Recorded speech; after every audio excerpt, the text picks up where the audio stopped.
university provides us with good infrastructure and teaching facilities. Both labs and classrooms are well equipped. SI University provides quality and uncompromising education. By providing the activities like group discussions, PowerPoint presentations, debates, seminars, etc.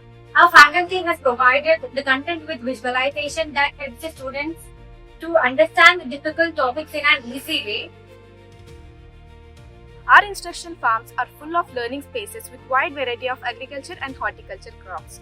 Since past 2 years, I have been experiencing lot of practical knowledge about cultivation practices of different season crops. Every student of School of Agriculture can experience the process of cultivation from seed sowing to harvest. All this practical knowledge, now I can confidently say that I can guide a farmer all by myself.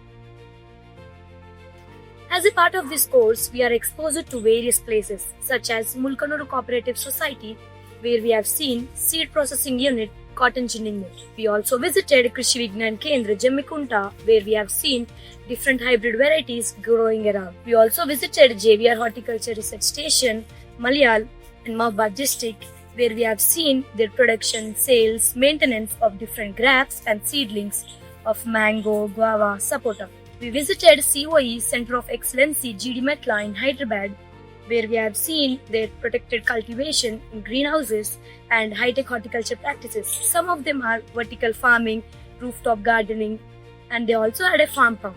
We also visited Center of Excellency Mulgu in Siddipet district, where they use the latest techniques like fan and pad cooling system and boom method of irrigation and many more. Agriculture studies cannot be completed just by theoretical knowledge. Along with theoretical knowledge, we do require some practical knowledge which we gain by visual observation. Agriculture was just seen as a profession, but not as a degree. But this field has witnessed more innovations and interventions.